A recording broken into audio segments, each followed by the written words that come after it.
Shalom semuanya, kembali lagi bersama dengan saya Frederick di program Holy Land Message.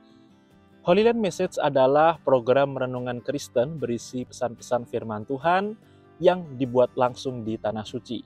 Dan dalam video kali ini saya akan menjelaskan mengenai Hari Raya Simchat Torah dan Shemini Atzeret.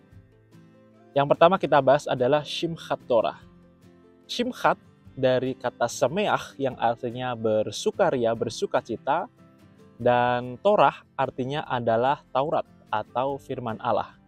Jadi hari raya Simchat Torah adalah hari raya di mana orang-orang akan bersukaria atas Taurat. Ini adalah puncak dari perayaan hari raya Sukkot. Saya sudah membuat video mengenai hari raya Sukkot. Bagi yang belum nonton silahkan ditonton dulu, tapi akan saya review sedikit. Jadi hari raya Sukkot ini adalah hari di mana orang-orang di tanah perjanjian akan bersukaria, bersukacita, mengingat kebaikan dan pemeliharaan Elohim, pemeliharaan Tuhan ketika bangsa Israel keluar dari Mesir menuju tanah perjanjian. Jadi orang-orang di sini akan tinggal di dalam Sukkot atau di dalam pondok untuk mengingat bahwa dulu nenek moyang mereka pernah tinggal di pondok-pondok, di kemah-kemah ketika Tuhan membawa mereka dari perbudakan di Mesir menuju ke tanah perjanjian. Kita review sebentar di Imamat pasal 23 ayat 34. Demikian firman Tuhan, katakanlah kepada orang Israel begini, pada hari yang ke-15 bulan yang ke-7 itu ada hari raya pondok daun bagi Tuhan 7 hari lamanya. Hari yang ke-15 bulan Tishrei dalam kalender Ibrani. Kemudian ayat 35, pada hari yang pertama haruslah ada pertemuan kudus. Janganlah kamu melakukan sesuatu pekerjaan berat.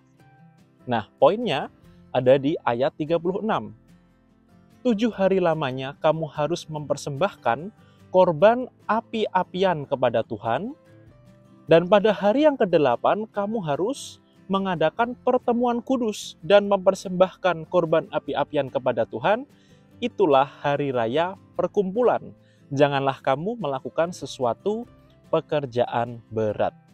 Nah, hari ke-8 mereka harus mengadakan pertemuan kudus. Pertemuan ke-8 inilah dinamakan Shemini Atzeret. Shemini artinya ke-8, Atzeret adalah pertemuan. Jadi Shemini Atzeret, pertemuan ke-8. Jadi hari ini, apa yang akan mereka lakukan? Orang-orang di tanah perjanjian mereka akan berkumpul, mereka bersukacita atas Taurat, bersukacita atas firman Allah. Orang-orang akan datang ke rumah ibadat, mereka bernyanyi, mereka menari, sambil membawa dan mengangkat gulungan dari kitab Taurat. Jadi Alkitab mereka itu sedikit berbeda dengan Alkitab kita dalam hal bentuknya. Jadi di rumah-rumah ibadat itu masih menggunakan Taurat dalam bentuk gulungan. Jadi ukurannya akan besar. Dan mereka akan mengangkat gulungan berisi Alkitab, gulungan berisi kitab Taurat itu sambil menari dan bersukaria. Karena mereka sangat bahagia mereka bisa membaca Taurat. Bahkan banyak juga orang-orang yang akan turun ke jalan raya untuk membuat parade.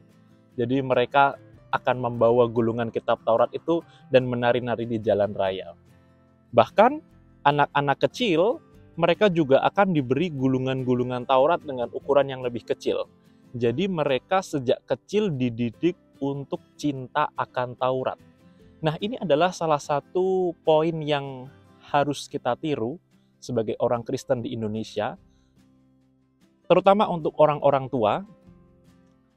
Anda harus mendidik anak-anak Anda agar sejak kecil mereka itu suka atas Taurat, sejak kecil mereka cinta akan firman Tuhan.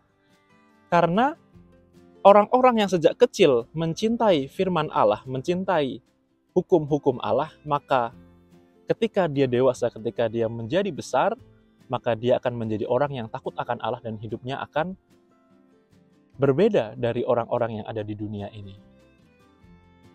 Jadi mereka dalam momen ini, mereka itu akan bersyukur, berterima kasih kepada Tuhan karena mereka diberi kesempatan untuk bisa memegang dan membaca Taurat atau firman Allah. Nah, kita sebagai orang Kristen juga kita harus bersyukur karena kita juga masih diberi kesempatan untuk membaca Alkitab. Dan kita harus bersyukur karena ada orang-orang yang mau menerjemahkan Alkitab ke dalam bahasa Indonesia. Sehingga kita, orang-orang percaya, bisa mengenal firman. Dan kita perlu berdoa sebenarnya agar Alkitab kita diterjemahkan ke bahasa-bahasa daerah yang lain, karena di luar sana ada begitu banyak sekali orang yang tidak bisa bahasa Indonesia, mereka hanya bisa bahasa daerah. Jadi kita harus berdoa agar Tuhan semakin mengirim orang-orang untuk menerjemahkan Alkitab ke banyak bahasa, sehingga semakin banyak orang yang mengenal firman Allah. Ingat firman Tuhan berkata, firman-Mu pelita bagi kakiku dan terang bagi jalanku. Jadi orang-orang yang suka dengan membaca Taurat, maka hidupnya itu akan terang. Dia ngerti kemana dia harus pergi, dia ngerti bagaimana dia harus bertindak, karena di pikirannya, di hatinya ada terang. Nah, itulah mengapa ini adalah momen yang baik bagi kita untuk bersyukur kepada Tuhan bahwa kita diberi kesempatan untuk membaca firman-Nya, dan yang paling penting adalah melakukan firman-Nya. Mari kita buka dalam Mazmur pasal yang pertama, ayat yang pertama. Hal yang pertama pemazmur catat adalah begini: berbahagialah orang yang tidak berjalan menurut nasihat orang fasik, yang tidak berdiri di jalan orang berdosa, dan yang tidak duduk dalam kumpulan pencemooh. Jadi, ini adalah 3 kumpulan orang yang harus kita hindari. Yang pertama, orang fasik. Jangan sampai kita minta nasihat kepada orang fasik. Jangan sampai orang buta menuntun orang buta. Dua-duanya akan kacau. Jadi hati-hati, jangan sembarangan minta nasihat ke orang lain. Pastikan orang itu benar-benar orang yang bijak. Karena dengan nasihat yang salah, hidupmu juga bisa akan menjadi kacau. Kumpulan yang kedua yang harus kita hindari. Jangan berdiri di jalan orang berdosa. Nah, ketika kita punya kumpulan pertemanan isinya pendosa semua, maka kita tidak lagi merasa bersalah untuk melakukan dosa. Ketika kita berada di kumpulan yang pemalas semua, maka kita tidak merasa salah kalau kita menjadi orang malas. Nah, ini yang berbahaya, perkumpulan itu. Hindari perkumpulan orang-orang yang berdosa. Karena dulu memang kita penuh dosa, tetapi sekarang kita telah ditebus dan kita harus menjadi orang benar. Kumpulan yang ketiga, jangan duduk dalam kumpulan pencemooh. Apa kumpulan pencemooh? Ini adalah orang-orang yang suka nyinyir, orang-orang yang suka ngerasani orang lain, negatif thinker, hanya bisa nyinyir tapi tidak melakukan apa-apa. Ini harus kita hindari, karena orang-orang seperti ini justru vibes-nya itu vibes negatif yang akan mempengaruhi hidupmu. Bukannya kamu lebih happy, bukannya kamu lebih positive thinking, tapi kamu akan semakin menjadi orang yang negatif. Dan ini adalah kumpulan toksik yang harus kita hindari. Mazmur 1 ayat 2. Tetapi yang kesukaannya ialah Taurat Tuhan, dan yang merenungkan Taurat itu siang dan malam. Jadi berbahagialah orang yang suka dengan Taurat Tuhan. Kita punya hobi. Ada orang bisa mancing seharian dari pagi sampai malam. Karena apa? Karena hobi, karena suka. Nah, demikian kalau kita suka akan Taurat Tuhan, maka kita akan merenungkan Taurat itu dari siang dan malam, dari matahari terbit sampai matahari terbenam. Apa janji Tuhan untuk orang-orang yang kesukaannya ialah Taurat? Ayat yang ketiga kita baca, ia seperti pohon yang ditanam di tepi aliran air, yang menghasilkan buahnya pada musimnya, dan yang tidak layu daunnya, apa saja yang diperbuatnya berhasil. Wah, luar biasa ini janji Tuhan. Orang-orang yang kesukaannya ialah Taurat Tuhan dan yang menjauhkan diri dari kumpulan-kumpulan yang negatif ini, ia seperti pohon yang ditanam di tepi aliran air. Anda pernah melihat pohon-pohon di padang gurun? Tampak sangat gersang, layu, kering, coklat. Bandingkan dengan pohon yang berada di tepi aliran air.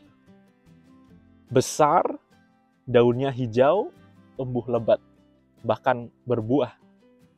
Seperti itulah kita ketika kita di dekat air, ketika kita di dekat Taurat firman Tuhan. Maka kita seperti pohon yang berbuah pada musimnya. Dan buah itu siapa sih yang menikmati?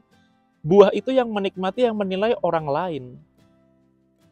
Jadi ketika kita berbuah, sesungguhnya kita sedang jadi berkat. Hidup kita jadi berguna untuk orang lain. Nah, firman Tuhan berkata, kita tidak akan layu daunnya. Akan terus hijau. Ya. Dan apa saja yang diperbuatnya berhasil. Wow, ini janji yang powerful, saudara. Anda mau apa saja yang Anda kerjakan Tuhan buat berhasil?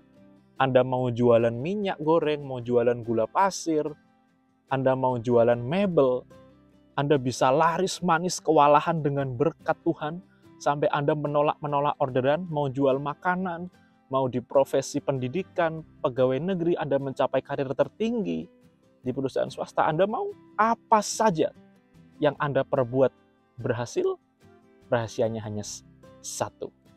Suka atas Taurat Tuhan, dan yang pasti bukan hanya membaca tapi juga melakukannya, dan meninggalkan kumpulan yang toksik, kumpulan yang negatif. Demikianlah firman Tuhan mengenai Hari Raya Simchat Torah dan Shemini Atzeret. Sampai ketemu di video selanjutnya. Tuhan Yesus memberkati. Shalom.